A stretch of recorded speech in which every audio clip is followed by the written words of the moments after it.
Good afternoon, good evening, good morning. Thanks again for tuning us in. This is Aaron Bloxall with my co-host, Mr. Matthew Balzer, with B&B Hockey Talk. Hit that like button. Remember to share us. Tell your friends about us. We're here 5 days a week, Monday to Friday, talking everything hockey, talking nothing about soccer, baseball, or any of those other sports. We're only hockey. That's what we love. We want hockey people to know about us. So remember to tell your friends, hit that like button. So today, August 1st, new month, getting that much closer to the opening of rookie camps and then preseason as we know it. We're going to talk about Vancouver Canucks prospect Quinn Hughs, his decision to go back to university. We're going to catch you up on all the signings around the NHL. We're going to catch you up on a couple of jerseys that are being retired this season. And then we're going to get into our 31 teams in 31 days, the New Jersey Devils. So let's go. Matthew, how's it going today? Going good. Just got back from vacation, so that's why we haven't all the big signings from the past few days haven't gone down because we just had time just to record just the teams. Excellent. Well, what was your reaction when you heard about Quinn Hughs punching the Canucks in the stomach, saying, "I'm going back to Michigan State for one more season"? I was pretty frustrated. It's just like, you want to get him into the lineup as quickly as possible. It's just offensively, just in general, he'd be the best offensive defenseman the Canucks would have on the team by far. But I know as defensive prospects go, usually they take longer to develop.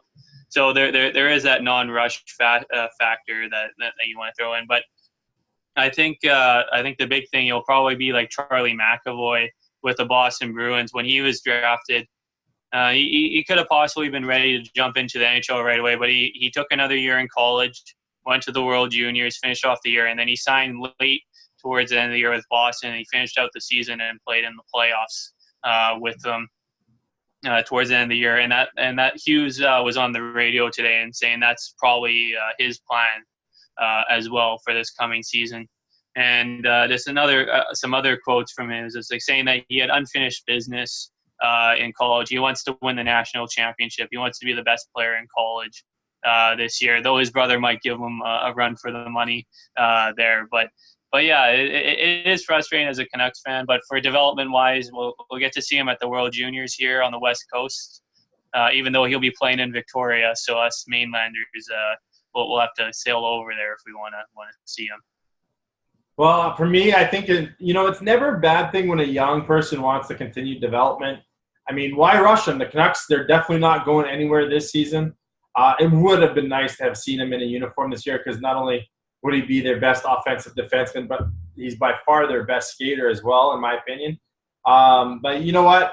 Hey, he's going to be here at the end of next year. If he stayed here and signed a contract, they would have had to make some moves because I don't – if they weren't able to make moves before the start of the season, they would have to put him down on the farm team because why lose assets, right? So it just makes sense from both parties that this is a good decision as much as the fans are going to hate it. But you know what? He'll be like a Brock Besser and come in as soon as his college season's over. We get to see him at the World Juniors. He'll probably get, anywhere from 6 to 10 games in at the end of the year, and it'll be huge for his growth, I think. So, and next year the Canucks are definitely primed to have finally a lot of their prospects into the lineup. So that's my take on Mr. Hughes. So you want to add anything else before we get into jersey retirements? I think just the one thing. I lost my train of thought. What was it? I forgot. It might come back to me. Sorry about that. Let's talk about jersey retirement. My mind, and then I was just like, First of all, we got Mr. Shane Doan getting his jersey retired. Yes, yeah. So I'll be touching on Shane Doan, and you'll be touching on the other guy just because I don't know much about the other guy. But yeah, Shane Doan just the ultimate leader for the Arizona Coyotes and the Phoenix Coyotes, and when he was initially drafted, the Winnipeg Jets. Over 1,500 games in the NHL, and he came up just shy of 1,000 points. He got to 972, but over 400 goals. I think his best success, I forget what year, but they got to the third round of the playoffs when the Kings won their first Stanley Cup, with Mike Smith playing out of his mind for them there. But yeah, just sort of like along the lines of like Jerome McGinley, really tough to play against. Not as high of the offensive ability as McGinley had, of course. But every time he had a chance to play for Team Canada as well at the Worlds, he never said no for the most part. And he stayed loyal to the Coyotes. Everybody thought he might get traded to Pittsburgh or sign somewhere else, but he was loyal to the Coyotes till the end. Well, and he'll probably be splitting his time between Phoenix and Calgary. As a lot of people may or may not know, his sister Katrina LeMay-Doan, highly decorated Olympic gold medalist, or Olympic medalist. I'm pretty sure she's got several golds. They own several Subway sandwich franchises together up in the Calgary area. Lots of business that they've already invested in. So he's got his retirement all nice and set. The other guy, Rick Middleton. The Boston Bruins are retiring his number 16. Rick Middleton, very popular in the late 70s and the 80s with the Boston Bruins. Played a lot with Phil Esposito. Even the early days of Cam Neely when the Vancouver Canucks traded him. Rick Middleton is, you know what, he was pretty much for his career. I mean, he kind of predates my time as well, but from what I know of him, he played a lot on the first line or the second line, was a pretty good goal scorer. I do know he had a nice flow, as a lot of the guys in the 70s did. But he was really tough to play against and a really tough customer. I mean, the big bad Bruins had a lot of toughness, but even their goal scorers at that time were tough customers, and Rick Middleton definitely, I guarantee you, had a lot of PIMs as well as a lot of points. Well-deserved jersey retirement, although it probably should have come a couple of decades ago if they were going to do it. So good decision, though. I like it. I applaud the Boston Bruins for doing that. So lots of signings happened over the weekend and earlier this week. We're just going to touch on some of the bigger ones, some of the bigger names you might know, and Matthew's got all those details for us. Oh, right. Yeah. First, now I remember what I was going to say about the Canucks decor. It's going to be the same from last year. I don't know how I could have just forgotten that. But, yeah, it'll be the same returning decor as they had last season, which wasn't great. So, outside of Alex Edler and the oft-injured Chris Tanev now, it'll be interesting to see what they can get from their back end, if there can be any improvements at all. Which I'm not expecting none, but we'll see. But to get into today, the big signings over the past few days. First one came on the weekend. Tom Wilson got a huge new contract with the Washington Capitals, which the Capitals are my second favorite team because Alex Ovechkin is my favorite player in the NHL. But yeah, they totally overpaid for Wilson. 6 years at $31 million. That's a $5.17 million cap hit.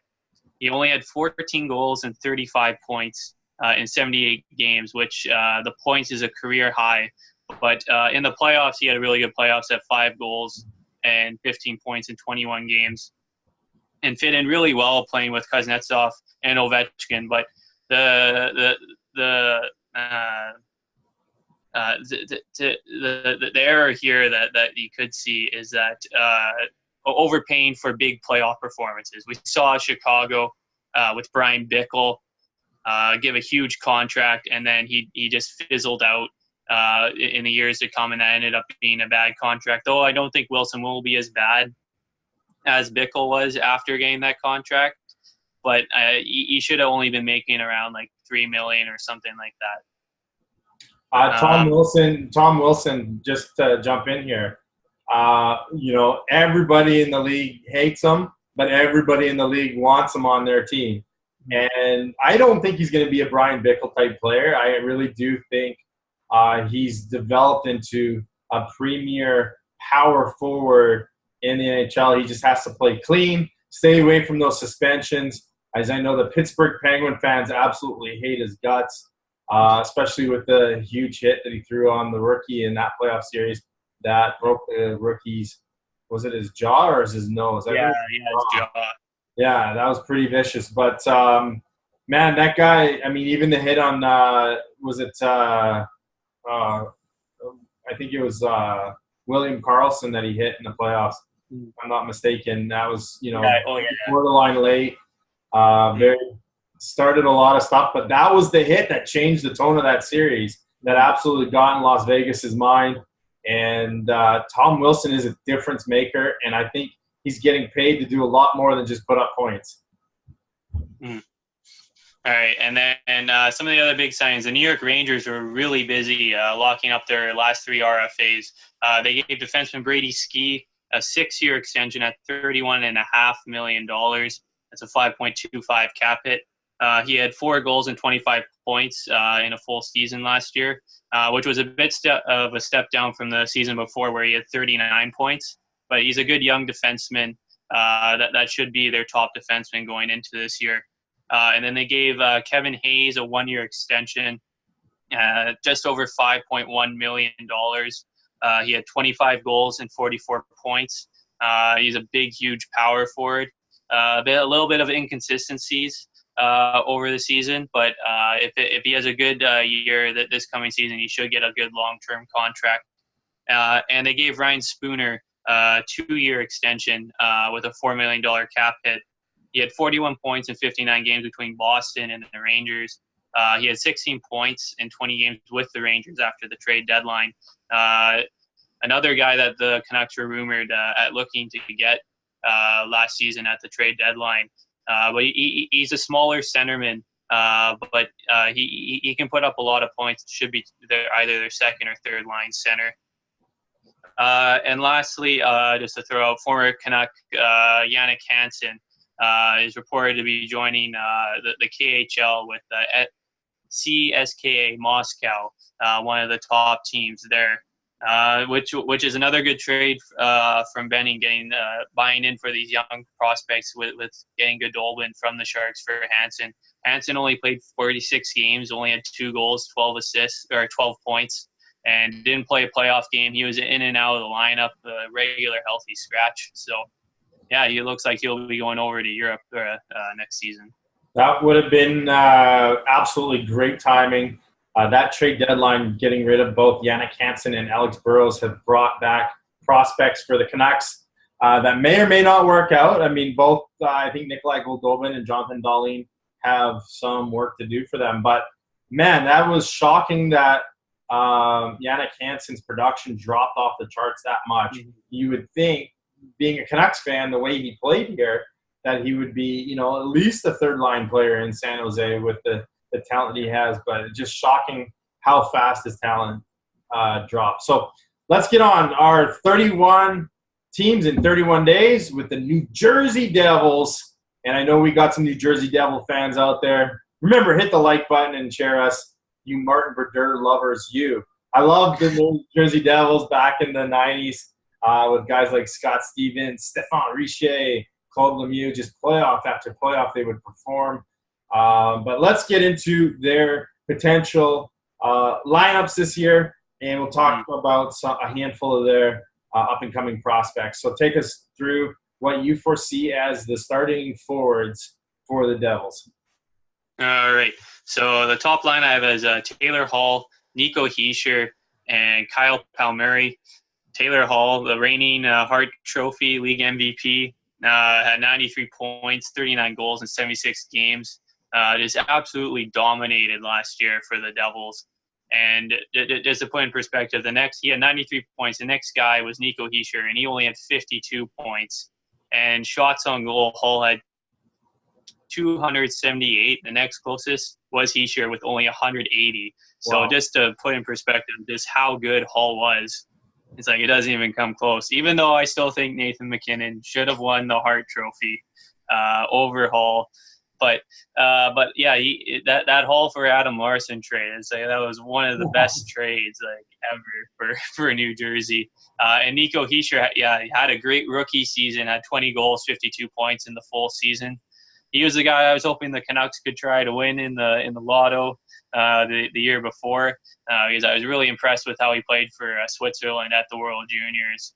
And with Nolan Patrick's injury stuff that occurred, I thought he was going to go first for one, and he did. And Pal Murray, it actually was a pretty good pickup from the Anaheim Ducks. Had 24 goals, 44 points in 62 games. He's been dealing with some injuries over the past couple of years. But when he's been healthy, he can get to that 30 goal and 60 point mark when healthy. The second line I have is Marcus Johansson, Travis Zajac, and Jesper Bratt. Bratt came out of nowhere last year. I think he was like a late sixth round pick a couple of years ago. But he had 13 goals and 35 points in 74 games in his rookie year. And when Johansson was healthy, both of those guys had some good chemistry.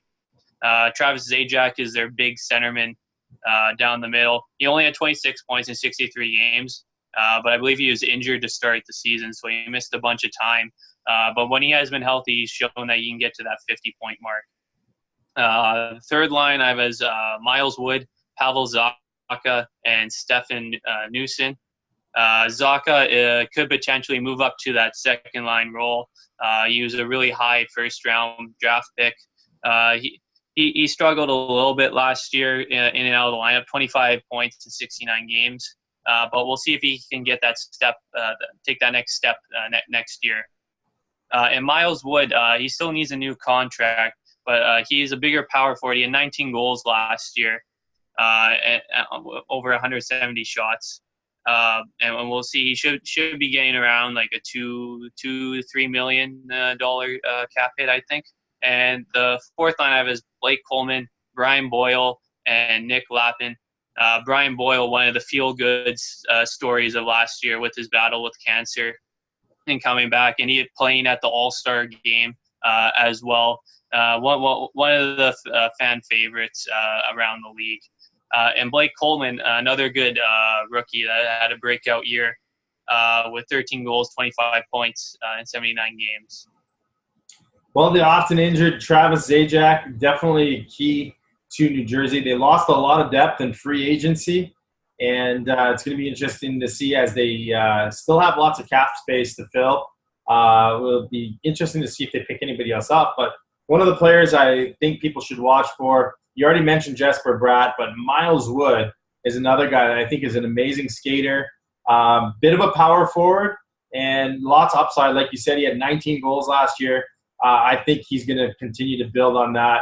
I wouldn't be surprised if he starts playing on the second line eventually, or they just find a spot for him so he gets more and more ice time. Because, man, the guy, the Devil games that I caught last year, that guy caught my eye because of the speed and the way he moves around the ice. So let's talk about their defense. They had a great rookie season from a guy named Will Butcher. Almost came from nowhere. A lot of people didn't know who he was. Played phenomenal. They made a good trade with the Anaheim Ducks, acquiring Sammy Vatanen and Andy Green. Those three add a lot of stability to that defense. After that, though, they've got 5 guys that all have NHL experience that you can almost rotate around. Lots of experience with some of them, and just getting some experience out of other ones. So the other 5 defense are going to be Damon Saverson, Mirko Mueller, Steven Santini, Ben Lovejoy, and Eric Griba. And, of course, Eric Griba is a monster at 6'7" on defense. I don't know why he hasn't found his niche yet in the NHL. Maybe his foot speed's a little too slow, but, I remember seeing him playing for both Ottawa and Edmonton, and he just hasn't been able to find a solid 6 spot yet. But he'll be in and out of the lineup. They do have all 8 under contract, all one ways. It'll be interesting to see how many of them get the ice time there. But definitely Green, Vatanen, and Butcher will see the majority of that ice time because they're, Vatanen and Butcher can definitely put the puck in the net and are solid two-way players. Yeah, Vatanen was a big pickup there because they outside of Butcher coming in this year, the year before they were barely getting any offense from their back end. So trading Adam Henrique to acquire Vatanen was huge for their back end. And with Butcher coming in, signing him out of Colorado, as he forced Colorado, saying that he wasn't going to sign with them and becoming a free agent and signing with the Devils. Damon Severson is the biggest question mark of which way he's going to go, because he has that huge contract, I think over like $5 million a year, but his play has been so up and down for the Devils. He's been like a healthy scratch a couple times, which for a guy that you're paying that much money, he should be in your top 4 consistently. But we'll see how he does this year. Yeah, and Andy Green is that good stay-at-home defenseman where they can put in all situations. And Mirko Mueller, I'll be interested to see if he can get into the lineup for a full year. The former first-round pick of the Sharks, who they took a chance on, but he dealt with a couple injuries and only playing 28 games. But I think he should be primed to get into that bottom 6 spot. So let's talk about their goaltending with Corey Schneider getting hip surgery this summer. What does their situation there look like? Yeah, so right now, Corey Schneider might not be ready to start at the beginning of the season coming off that hip surgery. So with that, they brought back Eddie Lack on a one-way deal to back up Keith Kincaid to start the year. And this will be one of the most interesting goalie controversies, I think, this year between Kincaid and Schneider. Schneider making that big, huge contract of $6 million, and Kincaid, who will be a free agent at the end of this year, will be looking for a big year to get that big money for a number 1 goalie. But when Schneider struggled with injuries and his play, Kincaid came up huge. He went 26, 10, and 3. And was a huge part of getting the Devils into that last playoff spot. And Schneider only went 17, 16, and 6 in the other half. Though in the playoffs, Schneider did get the net back for the final 2 games when Kincaid struggled. But playing against the Tampa Bay Lightning, I don't think it really mattered who was in net in that series. Tampa Bay was just going to walk over them with the amount of depth that they have. And I'm hoping Eddie Lack can get a few starts. He ever since he went to Carolina and they totally messed up his playing style. Like with the Canucks, you're so used to the goalies playing deep with the Rolly Melanson style, with what he had with Schneider and Luongo, Markstrom, all these guys. He let them sit back, let the puck hit you. Don't overextend yourself. But when he went to Carolina, they totally did like the opposite of the way, and then his play has gone down ever since. But with Rolly Melanson being back with the in the New Jersey Devils organization now, I think that will help Lack's game. But yeah, Kincaid could be a possible breakout goalie if he can continue his play from last year, and now play Schneider if when he comes back, his play doesn't get back to that elite level. Well, due to their cap space and lack of re-signing players, their prospect list, it's not very big, but there are some good players there that are probably going to see some time with the New Jersey Devils this year. Most of them are going to start in the Binghamton Devils farm team in the A.